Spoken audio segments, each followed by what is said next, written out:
Assalamualaikum students, how are you all? I hope you are all fine. Today we start our unit number 7, composition of matter. Open your book page number 61 and 62. बहुत ज़्यादा powerful microscope से भी एक single atom को देखना बहुत मुश्किल है, क्योंकि सिंगल एटम इतना छोटा होता है कि बहुत पावरफुल माइक्रोस्कोप से भी नहीं देखा जा सकता। हम किसी स्टेटमेंट के ख़त्म होने पर फुल स्टॉप लगाते हैं। फुल स्टॉप कितना छोटा होता है। अगर 4 बिलियन सोडियम एटम्स को फिट करेंगे, 4 बिलियंस, आप लोग अंदाज़ा लगा सकते हैं कि 4 बिलियंस कितना ज़्यादा क्वांटिटी में होता है, लेकिन एटम की क्वांटिटी इस मामले में कितनी कम होगी कि 4 बिलियन सोडियम एटम्स को फिट करेंगे तो एक सेंटेंस जो होता है उसके फुल स्टॉप जितना छोटा डॉट बनेगा एटम का। एटम चूँकि साइज़ में बहुत छोटा होता है, लेकिन इसके बावजूद साइंटिस्ट से एटम के बारे में बहुत कुछ दरियाफ्त कर लिया है। एटम बहुत टाइनी पार्टिकल्स होते हैं जो किसी भी सब्सटेंस कोई बिल्डिंग ब्लॉक होते हैं, सॉलिड हो, लिक्विड हो या गैस हो, तमाम सब्सटेंसेस में, तमाम चीज़ों में एटम एक बुनियादी हैसियत रखते हैं। हज़ारों साल पहले एटम्स के लिए कहा जाता था कि एटम जो हैं वो स्मॉलेस्ट पार्टिकल्स हैं। फिर ये बात डिस्कवर की गई कि ये स्मॉल पार्टिकल्स मज़ीद स्मॉल पार्टिकल्स से मिलकर बने हैं, जिन्हें इलेक्ट्रॉन, प्रोटॉन और न्यूट्रॉन कहा जाता है। हर एटम का एक न्यूक्लियस होता है। इस न्यूक्लियस के गिर्द इलेक्ट्रॉन मूव करते हैं।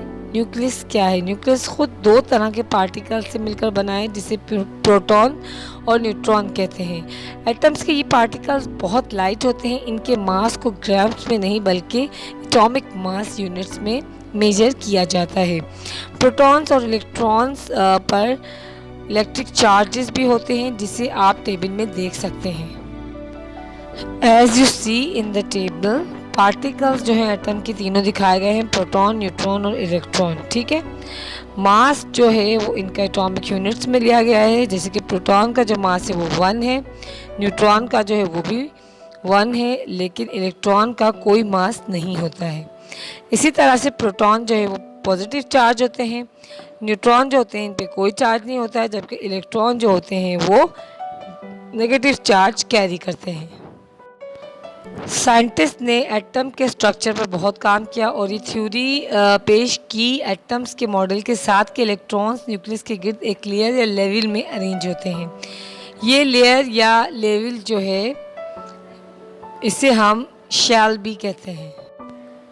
इसमें इलेक्ट्रॉन जो होते हैं वो शेल के साथ होल्ड होते हैं। हर शेल या ऑर्बिट में डिफरेंट नंबर होते हैं इलेक्ट्रॉन्स के। न्यूक्लियस के साथ जो ऑर्बिट या शेल होते हैं इसकी तादाद 1, 2, 3 या इससे ज़्यादा हो सकती है। अगर n जो कि खुद शेल नंबर है तो इलेक्ट्रॉन ज़्यादा से ज़्यादा तादाद जो है वो होल्ड कर सकते हैं, जिसे 2n² कहते हैं। पहला एनर्जी का जो शेल होता है जो न्यूक्लियस के करीब होता है वो ज़्यादा से ज़्यादा 2 इलेक्ट्रॉन्स जो है वो होल्ड कर सकता है। इसी तरह से सेकंड शेल जो है वो 8 इलेक्ट्रॉन्स होल्ड कर सकता है, और इसी तरह से जो थर्ड शेल है या आउटर मोस्ट शेल है वो भी 8 से ज़्यादा इलेक्ट्रॉन जो है वो होल्ड नहीं कर सकता। अब हम अगर सोडियम के एटम को केयरफुल स्टडी करेंगे तो सोडियम के एटम में 11 प्रोटॉन, 11 इलेक्ट्रॉन और 12 न्यूट्रॉन होते हैं। जैसे कि मैंने आपको बताया कि प्रोटॉन और न्यूट्रॉन एटम के न्यूक्लियस में होते हैं, तो हम शेल में इलेक्ट्रॉन की अरेंजमेंट को देखेंगे। इलेक्ट्रॉन्स के डिफरेंट लेवल्स जो हैं वो इलेक्ट्रॉन शेल्स कहलाते हैं। अब हम सोडियम के एटम को देखें तो इसमें इलेक्ट्रॉन फर्स्ट शेल में 2, सेकंड शेल में 8 और थर्ड शेल में जो है वो 1 इलेक्ट्रॉन है।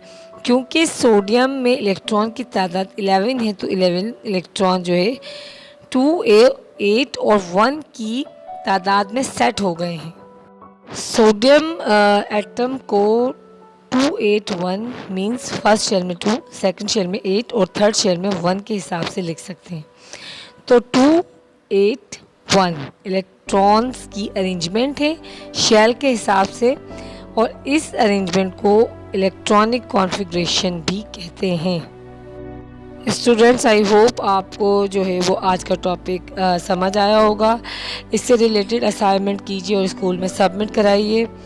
अगर कोई डिफ़िकल्टी हो तो इस यूनिट की समरी को गौर से देखें, इसके अलावा वीडियो को बार बार देखें। Thank you so much.